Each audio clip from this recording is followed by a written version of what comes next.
Break के बाद आप सभी का एक बार फिर स्वागत है और अब बात करेंगे बिहार विधानसभा चुनाव की। बिहार विधानसभा चुनाव के पहले चरण के लिए प्रचार आज खत्म हो जाएगा। 6 नवंबर को होने वाले मतदान के लिए सभी पार्टियों ने अपनी आज पूरी ताकत झोंक दी है। इस मौके पर हमारे सहयोगी साकेत ने बीजेपी नेता स्मृति ईरानी से खास बातचीत की। आइए सुनते हैं।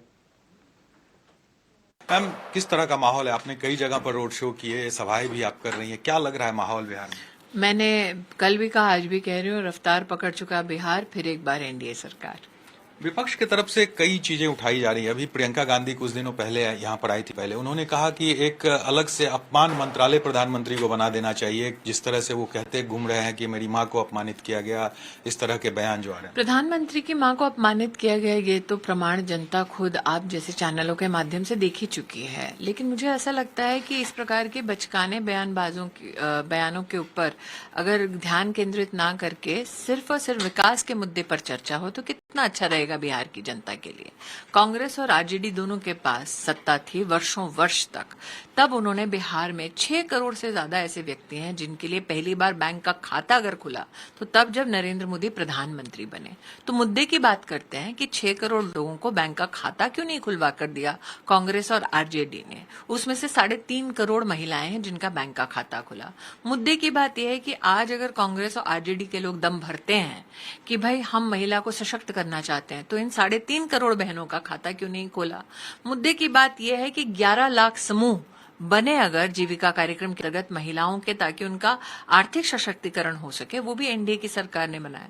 सत्ता तो आरजेडी और कांग्रेस के पास भी थी, तब उन्होंने 11 लाख समूह क्यों नहीं बनाए।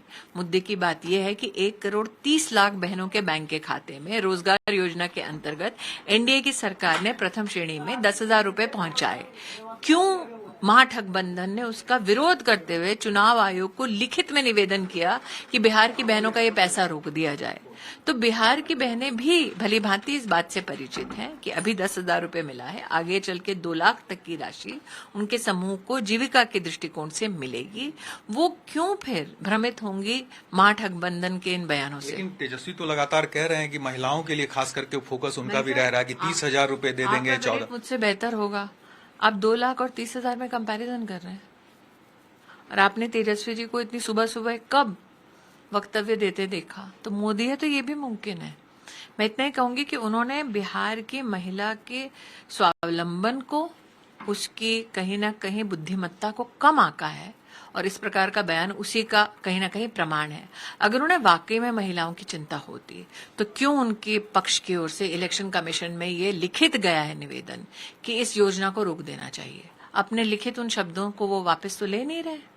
फ्रीबीज तो लेकिन आप लोग भी तो कर रही हैं, आप लोग भी घोषणाएं कर रहे हैं। अगर दे रहे हैं तो फ्रीबी कहाँ हुआ?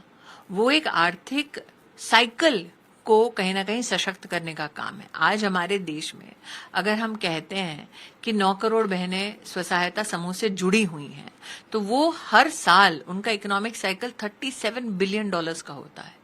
ये महिला जब उससे अपना रोजगार या अपनी कमाई करती है तो उसको अपने परिवार के भरण पालन पोषण में उसको इस्तेमाल करती है, बच्चों की पढ़ाई में इस्तेमाल करती है। आज बिहार में 1 करोड़ 80 लाख से ज्यादा महिलाओं को आयुष्मान भारत योजना के अंतर्गत हेल्थ का कवरेज मिला है। तो ये फ्रीबी कहाँ हुआ? जब आप अपने सिस्टम में हेल्थ का इस प्रकार का कवरेज बढ़ाते हैं तो आप अपनी इकोनॉमी पे जो दबाव आता है हेल्थ कॉस्ट की दृष्टि से उसको कम करते हैं।